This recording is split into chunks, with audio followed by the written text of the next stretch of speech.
Long before migrating abroad, the Irish clans had enjoyed wealth and power in Ireland. For centuries, before 1600, they'd lived independently, farming their ancestral lands, governed by their own native laws. Their chieftains had lived in castles, commanded armies, and been served by poets and musicians, builders and artisans. They'd supported the church. They had profited from trade. Who were these people? How can we learn about the clans to which they belonged, about the places they inhabited, about the civilization they embodied? Who did these chieftains marry? With whom did they fight? Who were the families that served them as soldiers, advisors, scholars and craftsmen? This is the lost world of the Irish clans.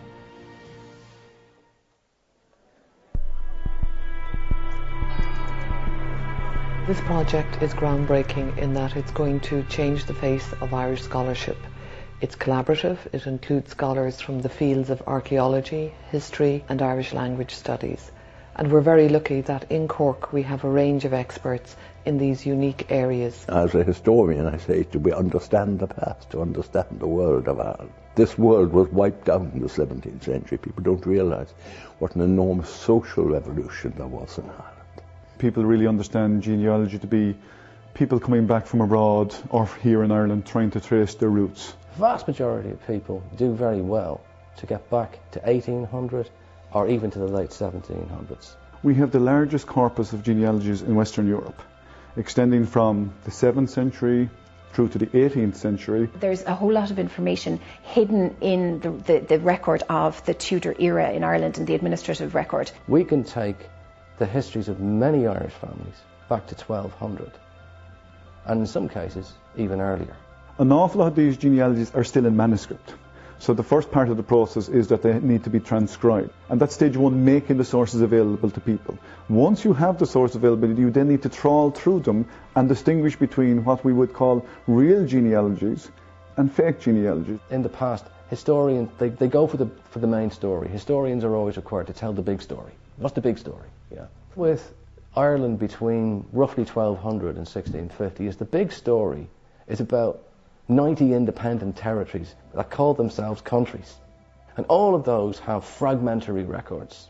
If we get funding, we'll be able to hire a team who can really do the detailed work.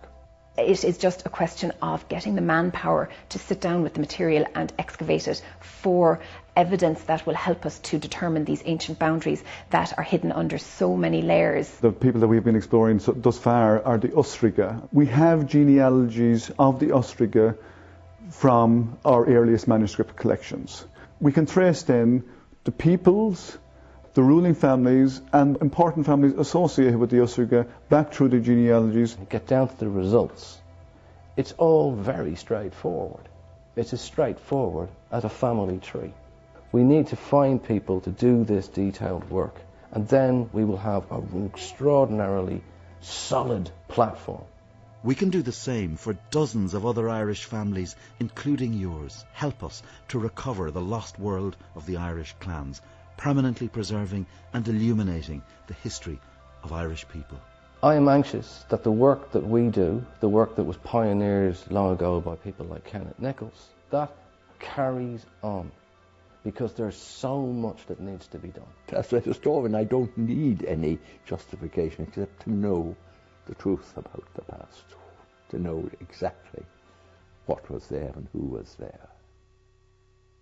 This is the sort of thing that the modern academic has to do in order to raise money, in order to pay for the kind of research that we like to do. But there's a lovely overlap between what I'm trying to do with this team in UCC that I have, wonderful scholars to work with and all the rest of it. The sort of research interests we have, and also the sort of research interests that Colin has, in recovering a period of Irish history which has generally been neglected, underappreciated, misunderstood, grossly misinterpreted. A lack of understanding, a lack of appreciation of the complexity and also just of the sheer human interest of the period. So, as an academic, that film you've just seen is going to be shown to hopefully people who'd be interested in giving us some money, and to advertise what it is we're trying to do. We've also spent last summer writing basically a brochure, producing it to the same sort of production standards as that, which can be distributed among basically kind of potential donors and so on. That's the, if you will, that's the business side of it. That's the shakedown, right? But what I'm really interested in, obviously I need the money in order to put together the team to do the sort of really detailed work that I talk about in that film. Work that will require a team of maybe 7, 8, 9 people. Well, actually, we're looking for 8. To look at thousands of manuscripts from the period roughly from 1250 to 1650. And to reconstruct in as accurate a way as we possibly can the various clans or stroke ruling families and the families underneath the ruling families who controlled Ireland, who ran Ireland from between the Anglo-Norman invasion and the Cromwellian conquest and plantation in the 17th century. Because the big story, which is not generally appreciated, when kids go to school, they don't get told this and so on. When they go to university, they often don't get told this. You're looking at the period, if you shift it around a little bit, say roughly 1350 to 1540, that period of almost 200 years, you're looking at a period when Ireland was almost independent. We never talk about that. And these local families, these kings, these former kings, chieftains, and lords and so on, and all the various families who supported them, facilitated them, served them, did the killing for them, did the robbing for them, and all the rest of it, they maintained that independence. The independence of their territories, of their countries. They were often more concerned about the neighbouring lord 10 miles down the road than they were about far off Britain.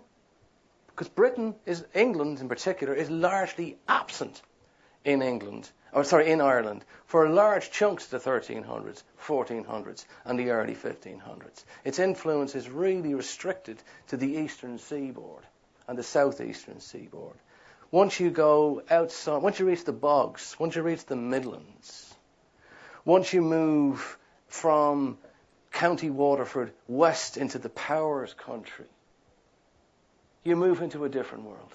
A world that's Irish speaking, and it's ruled by local families who don't intend to doff the cap or bow down to anybody. And they guard the country for themselves and their families and all the various other families underneath them, their local communities and so on. And the country, it's a form of aristocratic independence.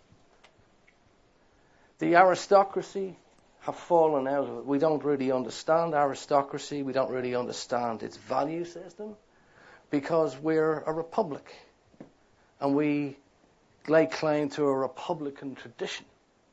And in that republican tradition, there is no place for lords and lineages and fancy families and titles and all that sort of stuff. And in that way, we've lost contact with Ireland in its previous form of independence in the 1300s and 1400s and early 1500s. That's what I'm drawn to, is to understanding what Ireland was like. I started out as a historian of the Tudor period, Henry VIII, Elizabeth I, the conquest, the first plantations, the Reformation, all that stuff. But what I wanted to understand was, what was Ireland like when the Tudors and their soldiers and their ministers and so on got involved in it? What was the country like? And when I went to the main history books, it was very difficult to find an answer, because the work had not been done. So that's really what this project is about. Leave aside me in the shopping basket going looking for rich people to give me money. Leave that to one side. What I'm really motivated by is trying to recover a lost period of Irish history. A period that saw Gothic architecture and art. That saw a revival of like Gothic and of Irish forms of artistic expression and so on. Because this is known generally, a lot of our people who know something about Irish history are aware that sometime in the Middle Ages there was a thing called the Gaelic resurgence. And that's really what this is about. If you want to sum it up in one phrase, I want to understand the Gaelic resurgence. What it did to the country, how long it lasted, how it operated, and then with the Tudors, how it fell. Because it does fall in the 1500s and early 1600s. So that's largely what the project is about. So we're trying to combat, I suppose, this residual, hanging on by its fingernails, narrowly nationalistic view of the Irish past. And to repudiate that and to replace it with something rather more nuanced, rather more complicated, where we're instead of talking about purely Irish, whatever was that? What is purely Irish? What is purely German? What is purely Swedish? What is purely English? People interact all the time. Gothic is all about interaction. It's about interaction. And Ireland, this period that I'm fascinated by, 1200s, 1300s, 1400s into the 1500s, is a period when you have a major invasion. We know it as the Anglo-Norman invasion. It dominated large parts of the country, but never the whole country, for about 100, 120 years, and then it started to retreat, and this Gaelic resurgence came into its place, and the country changed. But it wasn't that a purely Gaelic order asserted itself. It borrowed from the Anglo-Normans, and it borrowed from Europe. Ireland was always plugged into Europe. It borrows heavily from Scotland. There couldn't have been a Gaelic Irish resurgence in the 1300s and 1400s, a driving out of various Anglo-Norman warlords and basically and so on, without Scottish gallaglasses doing the real killing. Ireland was involved in Scottish affairs. Scotland was involved in Irish affairs. The Scots liked to get involved in Ireland in order to embarrass, hinder, cause a problem for England. So England's loss of control of Ireland beyond the eastern seaboard has a lot to do with Scotland and Scotland's role in Ireland. See, it's a more complicated picture. So that's what I'm trying to retrieve, is the complexity of that. But I'm also trying to sell it in a way that ordinary people can see that, in fact, it has something to do with all of us. It has something to do with all of us. And I had this idea about 10 years ago that it's about lineages. It's about surnames. And you have this massive genealogy industry and so on. But a lot of the time, I refer to it in the film, people who want to understand their Irish ancestry, they've gone to America, Canada, Australia, wherever it is, and they come back and they're looking for information about their family, and they go to the censuses, and they get back into the 1800s, and then if they're really lucky, they can get back into the late 1700s. This is a paper trail to do with land and so on. They can use the registry of deeds and get into the late 1700s. But then it stops. What I'm trying to do is say, well, actually, if you look at that surname and think about what that family, that lineage, where they were located 300 or 400 years earlier, in the 1300s. Where were they then? What was their place in Ireland then? In an independent Ireland, an Ireland where the territory they lived in was largely autonomous, self-governing. So it's to retrieve that history of most Irish people is what this project is also about, and it's how I'm trying to sell it. Okay? So that's what this is about. It's a mixture of reaching out to the genealogy world, but also doing some really serious academic work. Now, can I have the PowerPoint? Oh, yeah. Brilliant. Okay. So there he is, Nichols. What we've had up until this point, late medieval, that phrase, Gothic if you want, early modern historiography. We've had in terms of the political history of the country, a very Dublin-centred, if you will, state-centred, government-centred analysis. Because it's all about the absence of English power and then the reassertion of English power under the Tudors from Henry VIII's reign onwards, and how Ireland then is reconquered. And then there's new plantations, new colonisation, basically attempted from the middle of the 1500s. But it's all emanating from Dublin. that there'd been an absence of a strong English sort of government since the 1360s. It's the world of the sort of Gaelic resurgence.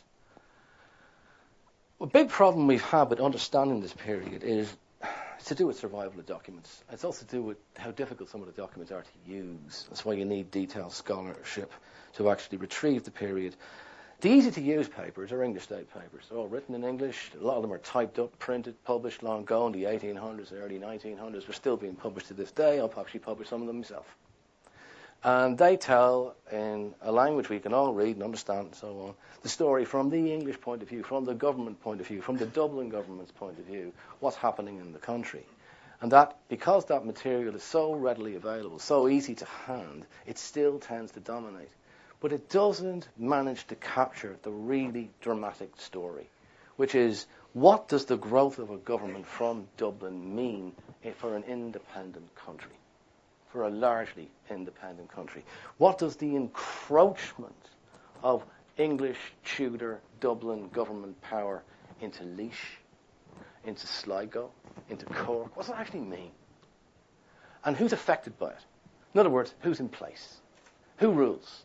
Who are the families that have a vested interest, who control the area and have done for generations? It's their country. It's their territory. What happens to them?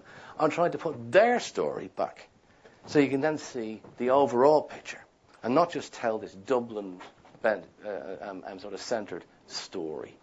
And the historian who pointed the way, I'm not the one who started this. It's him. It's Nichols, Kieran Nichols, my colleague in UCC, who's now in his 80s. That's a picture of him when we had a sort of 80th birthday party for him a couple of years ago in UCC.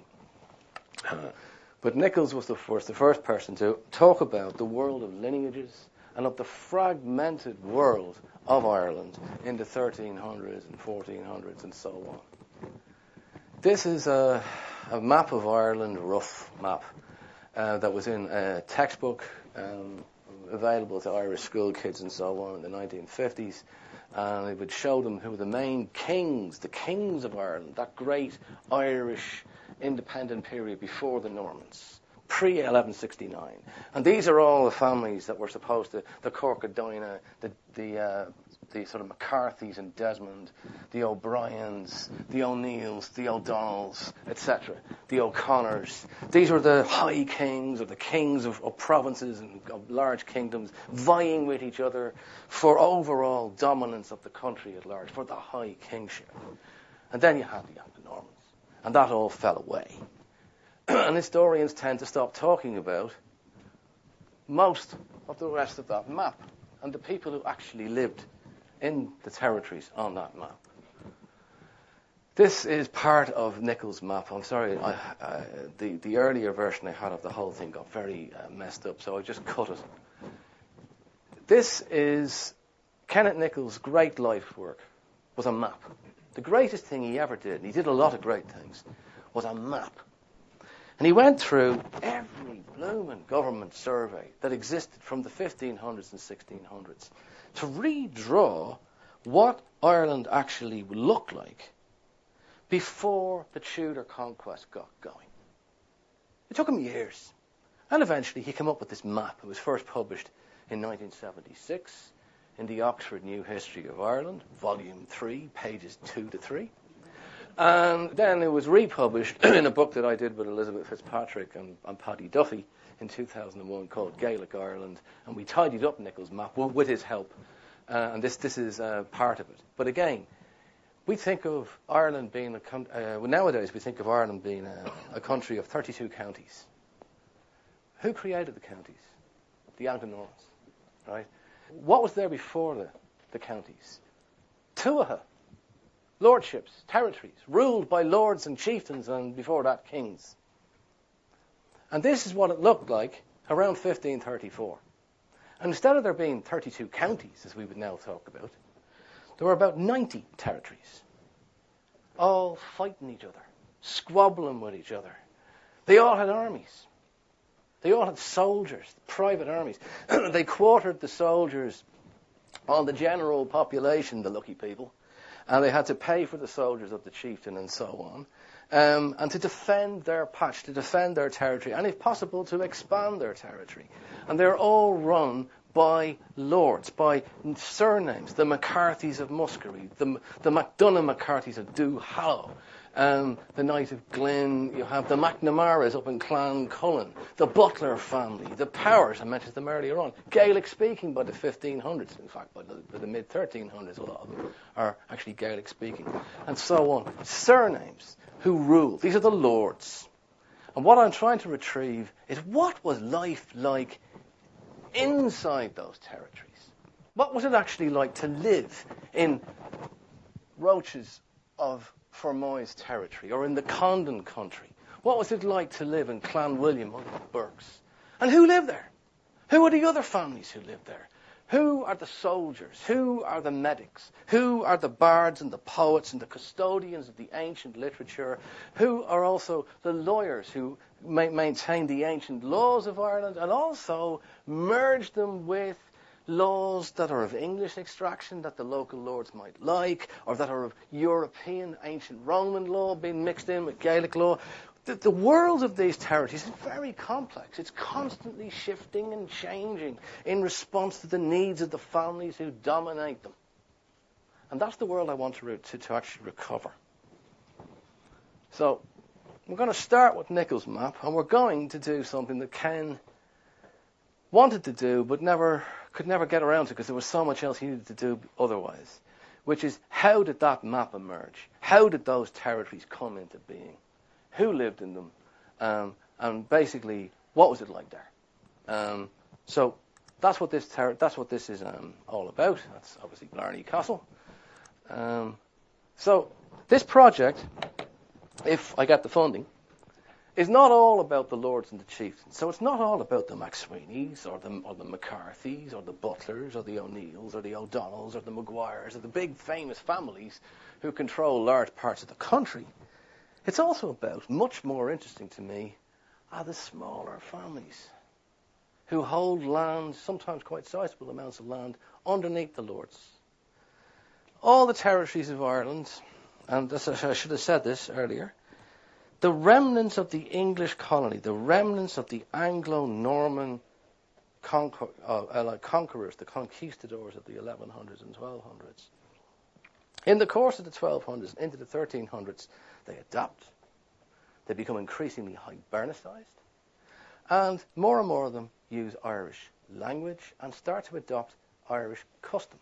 And so you find that when you get into the late 1400s, they're being referred to by sept names beginning with things like Mac. And they've gone Irish. It's a very hybridized world. And they all spoke Irish. And they adapt some of the structures and so on of the Gaelic Derb Finne, the bloodline of Ireland. Who are members of the ruling line?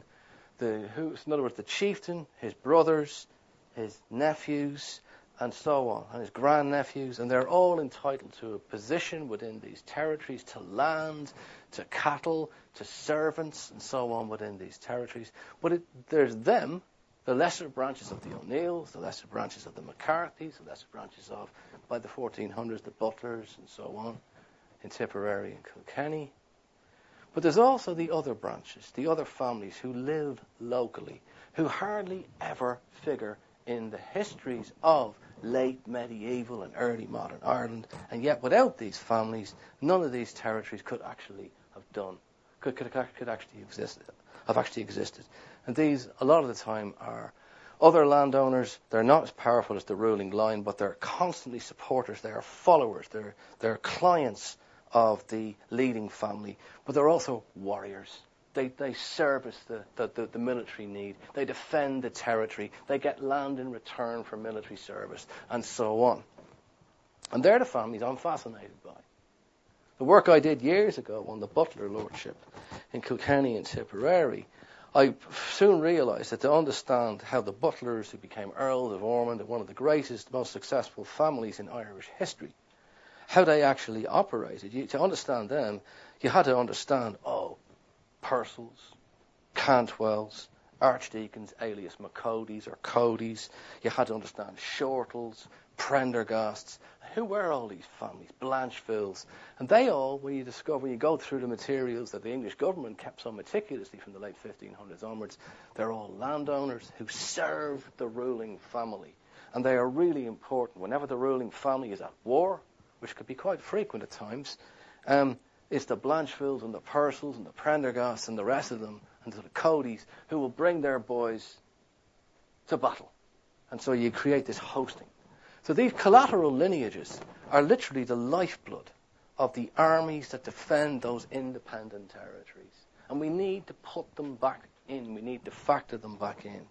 And when we factor them back in, it means there's an increasing likelihood that anyone, for example, nowadays with your surname, whatever your surname is, you'll be able to find where your surname, your family, your lineage once existed within this independent Ireland, what their role was. Because we aren't all descended from the O'Neills or the McCarthys or the great ruling houses of Ireland. Most of us are descended from the lesser families. So we can put more of them on the map and in our consciousness of the period and our awareness of the role of various, far more families, far more people in the construction and the survival of an autonomous Ireland ruled by lords, warlords, lineages, and so on. The professional families, the hereditary elites of Ireland, a poet, a bard. There are poetic schools, there are bardic schools in some of the bigger territories where poets learn their crafts and so on. And there's always musicians there as well, because when the bardic poets who wrote poetry usually to extol, to praise the ruling lords and their family and their military prowess and all the rest of it, when they were writing their poetry, when they actually performed their poetry, they usually performed it with music. So where there's bards, there's musicians. And these are hereditary families.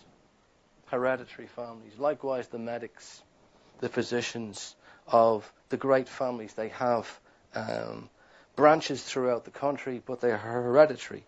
So there are certain families that dominate the sort of medical sort of profession in Ireland throughout the 1200s, right through into the 1600s. The medics are really interesting. I had a postgrad, Anya Sheehan, did some really good work on these professional families, and she was able to show how, in comparison to the poets who, because they extol the virtues, the military virtues of independence and of resistance to outside authority, read English government, the poets were a target of the Tudors. The Tudors like to drive the poets out of the various territories, to get rid of the praise of the Irish lords, to challenge it basically that way. And many poets are executed in the late 1500s and so on. The medics, on the other hand, they are able to quite easily transition from an autonomous Ireland controlled by an old family going back generations and generations to the new English colonial order that emerges in the 1500s.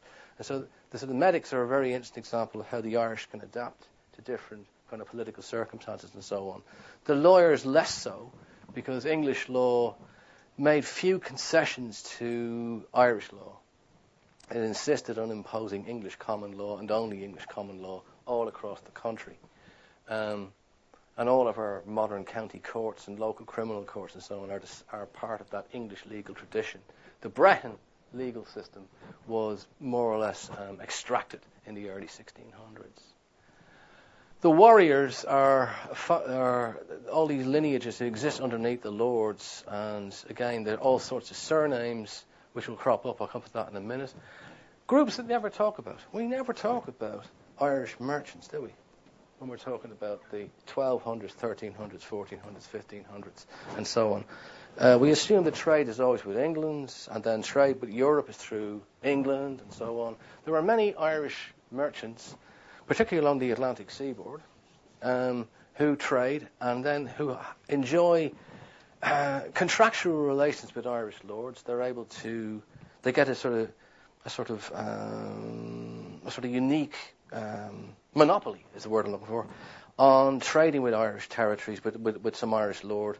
They get kickbacks, and they give kickbacks in turn from Irish lords, and they export the produce of these various territories everywhere. England, Scotland, Europe, wherever.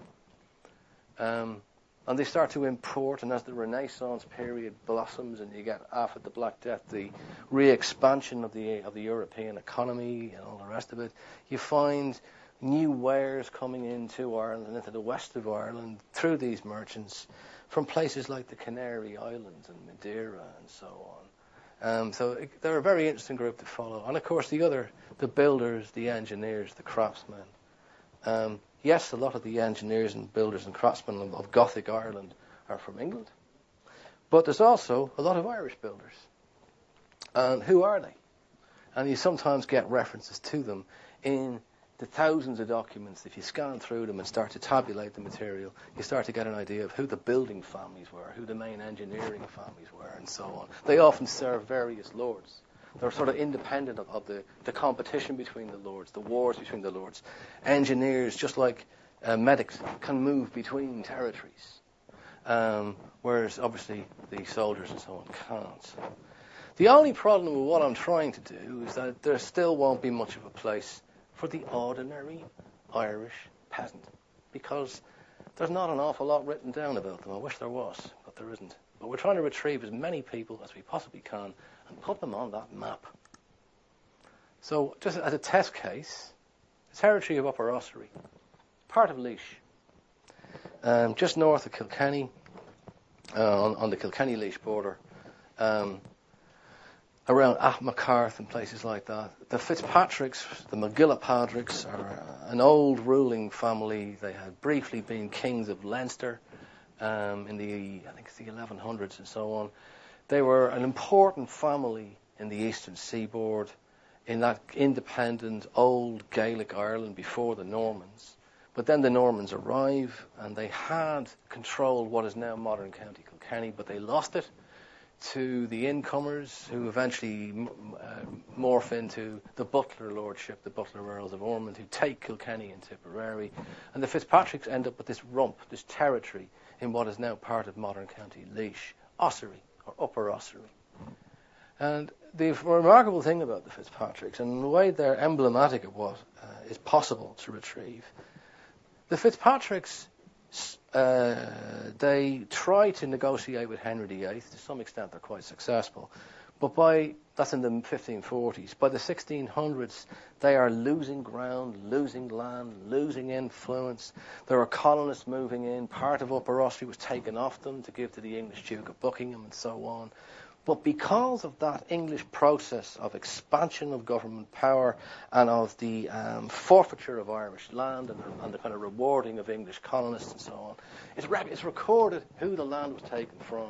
And also we have some Fitzpatrick papers survive, fragments of them. The Fitzpatricks of Castletown, some of their manuscripts are in the National Archives, some of their manuscripts are in the National Library, and one or two pieces of their archive are also in Trinity College Library.